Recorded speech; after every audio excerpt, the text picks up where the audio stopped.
Сегодня сотрудники Управления Федеральной службы наркоконтроля в Республике Саха-Якутия уничтожат около 18 килограмм наркотических средств и психоактивных веществ.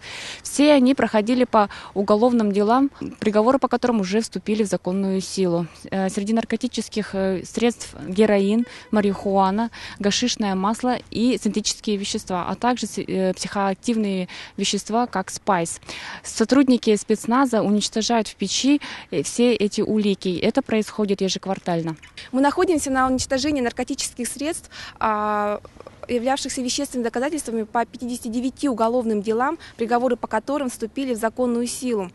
Так в открытом огне уничтожены различные виды синтетических наркотиков: спайсы, гашиш, героин, марихуана и гашишное масло. Общая стоимость по ценам черного рынка оценивается это около 5 миллионов рублей. Вес данных наркотических средств это около 18 килограмм. За квартал 2015 года Управлением ФСКН России по Республике Саха-Якутия зарегистрировано 154 преступления, в том числе 120 тяжких и особо тяжких. Возбуждено 159 уголовных дел, направлено в суд 65. За совершение преступлений, связанных с незаконным оборотом наркотиков, осуждено 53 человека. За этот квартал 2015 года Управлением пресечено 11 каналов поступления наркотиков на территорию республики из Амурской, Иркутской, Московской областей, Республики Бурятия и Китайской Народной Республики.